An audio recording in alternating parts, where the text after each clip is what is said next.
Assalamualaikum warahmatullahi wabarakatuh. Kembali lagi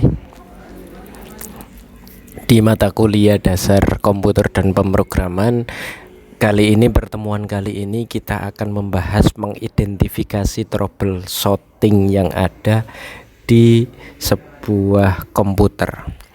Jadi kalau kemarin kita sudah membahas terkait macam-macam hardware, macam-macam software dan lain sebagainya. Sekarang kita mengidentifikasi kerusakan-kerusakan atau gejala-gejala yang muncul pada CPU atau pada komputer, pada laptop teman-teman semua. Tujuan kegiatan pembelajaran ini peserta mampu mengidentifikasi gejala, kesalahan atau kerusakan pada saat mengoperasikan komputer. Yang kedua, peserta mampu mengidentifikasi jenis-jenis pesan peringatan kesalahan yang terjadi pada saat booting atau PC atau komputer saat digunakan. Yang pertama itu power of self testing untuk mengecek fungsi-fungsi komponen pendukung komputer. Dilakukan pada PC pada saat booting. Jika PC mengalami suatu masalah, dapat terdeteksi gejala kesalahannya. Yang keempat, PC akan memberikan peringatan atau pesan kesalahan dalam bentuk suara atau tampilan visual. Biasanya ada notifikasi suara dan juga notifikasi dalam bentuk visual. Prosedur power on self testing dilakukan saat setelah komputer dihidupkan dan mulai booting. Prosedurnya tes power supply, lampu power hidup dan kipas. Jadi teman-teman bisa melihat komputernya, itu bisa didengarkan apakah apakah kipasnya nyala, hidup atau bekerja, dan juga lampu power itu nyala. Secara otomatis dilakukan riset terhadap kerja CPU, pengecekan terhadap BIOS dan isinya, pengecekan terhadap CMOS, cek CPU, timer, memori, bus, modul, cek input output control dan bus control. Jika ada salah satu prosedur POS yang tidak berhasil dilewati, maka PC akan menerima pesan atau peringatan kesalahan dari POS. Pesan atau peringatan kesalahan POS power on self testing biasanya nomor 1, gejala diagnosa. Pesan peringatannya yang pertama, CPU dan monitor mati, tidak ada suara beep, berarti itu kendalanya biasanya di listrik dan di power supply. CPU-nya hidup, monitornya mati, berarti ada salah satu input dari VGA-nya atau VGA card ke monitornya, atau juga masalahnya itu di monitornya. CPU hidup, monitor mati, ada beep. Lah, itu disesuaikan dengan beepnya. Nanti itu ada identifikasi dengan suara, karena itu suara beep itu bisa diidentifikasinya. Ketika beep 1 itu tandanya apa, beep 2 tandanya apa, beep 3 tandanya apa. Ini kode beep untuk BIOS. Gejalanya biasanya 1 beep pendek, beep tit, biasanya suaranya gitu, tit. 1 kali beep pendek berarti PC dalam keadaan baik. 1 beep panjang, problem di memorinya, biasanya tit, problem di memorinya. 1 beep panjang dan 2 beep pendek biasanya di DRAM-nya yang rusak. Yang keempat, 1 beep panjang, 3 beep pendek. itu menandakan kerusakan di bagian VGA-nya. Biasanya bip pit tit tit itu kerusakannya. Bip terus menerus kerusakan di modul memori atau memori videonya. Ada banyak sekali tanda-tandanya.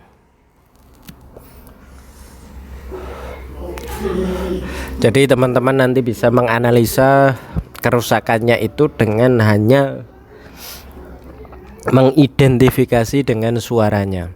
Satu bip pendek berarti DRAM gagal merefresh. Satu bip pendek sirkuit gagal mengecek keseimbangan DRAM dan sistem memori. Satu bip pendek BIOS gagal mengakses memori. 4 bip pendek timer pada BIOSnya gagal bekerja. Biasanya ini baterai CMOS-nya, baterai BIOS-nya itu sudah habis. 5 bip pendek motherboard tidak dapat menjalankan prosesor. Ini kerusakan di motherboardnya.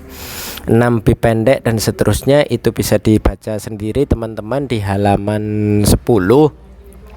Materinya bisa di-download di lms.cukupabadi.com.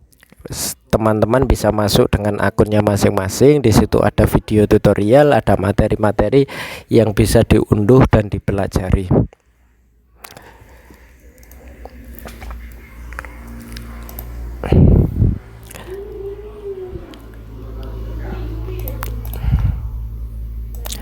Sekarang kita beralih ke penyimpanan fungsi peralatan input output. Gejala yang terjadi pada input output. Yang pertama, teman-teman mampu mengidentifikasi gejala penyimpanan fungsi peralatan input output. Mahasiswa mampu mengidentifikasi peralatan input output dan menjalankan fungsinya. Itu PC secara hardware dan instalasi dianggap baik, perlu dilakukan testing. Jadi pertama kali ketika sampean sudah merangkit sebuah komputer itu bisa diidentifikasi di awal gimana pot-potnya, terus input outputnya, kabelnya itu seperti apa, harus dicek. Pesan atau peringatan kesalahan keyboard tidak bekerja, biasanya hubungan keyboard dan PC bermasalah. Bisa juga lewat kabelnya, bisa juga keyboard rusak ataupun lainnya. Mouse tidak bekerja, biasanya kabelnya atau mouse-nya itu sendiri rusak. Monitor tidak menampilkan gambar, biasanya itu VGA card-nya bermasalah. Monitornya bermasalah, bisa juga kabelnya yang bermasalah.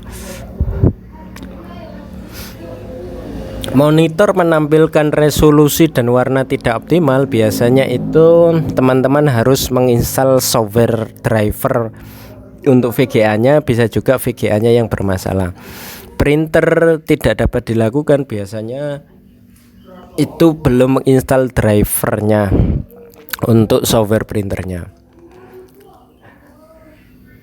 Printer tidak bisa digunakan atau menjalankan perintahnya, salah satunya itu drivernya belum diinstal atau kabel USB-nya bermasalah. Kalau sudah ada drivernya tapi masih tidak bisa, biasanya diidentifikasi lewat kabel USB-nya. Bisa juga powernya belum aktif atau yang lainnya. Biasanya di lapangan banyak sekali kendala-kendala yang ditemui ketika kita sudah memegang peralatannya. CD-ROM tidak terdeteksi, biasanya hubungan fisik dan power disk bermasalah, atau juga CD-ROM-nya itu ada yang rusak.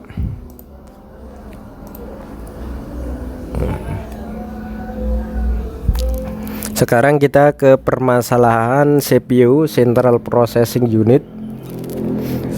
Sebuah komputer yang di dalam CPU itu meliputi yang pertama motherboard, VGA card, chip BIOS, RAM, sound card, prosesor, hard disk, CD-ROM, power supply, yang di luar power supply, monitor, keyboard, mouse, dan lain-lain.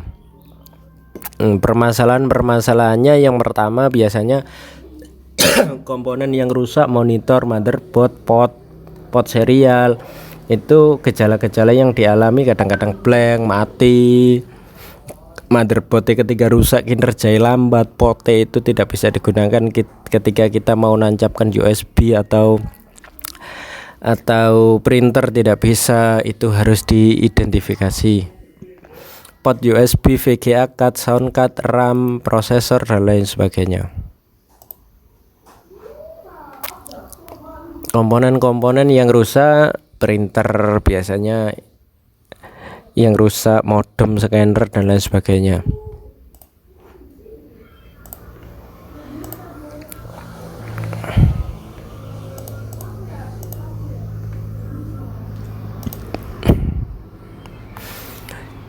Yang selanjutnya, identifikasi kemungkinan penyebab masalahnya.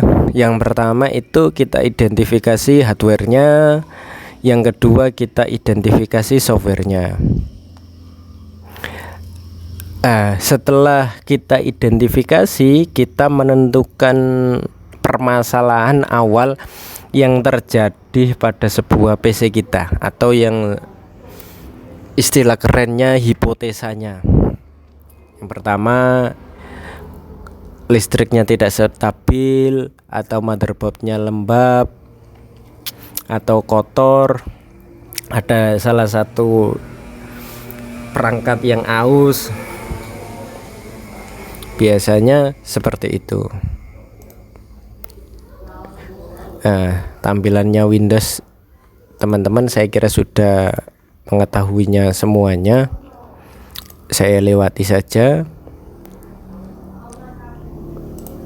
Saya kira nanti teman-teman bisa baca sendiri materi-materinya, kesimpulannya. Pengetahuan dasar komputer itu sangat penting diketahui, sebab dasar untuk memahami komputer lebih mendalam dan kompleks. Nanti di pertemuan berikutnya kita akan membahas terkait pemrograman atau software yang ada di dalam sebuah komputer atau CPU. Saya kira itu dulu yang dapat saya sampaikan, kurang lebihnya saya mohon maaf, dan di minggu berikutnya nanti kita akan belajar mengenai pemrograman. Saya akhiri, wabillahi taufiq wal hidayah, wassalamualaikum warahmatullahi wabarakatuh.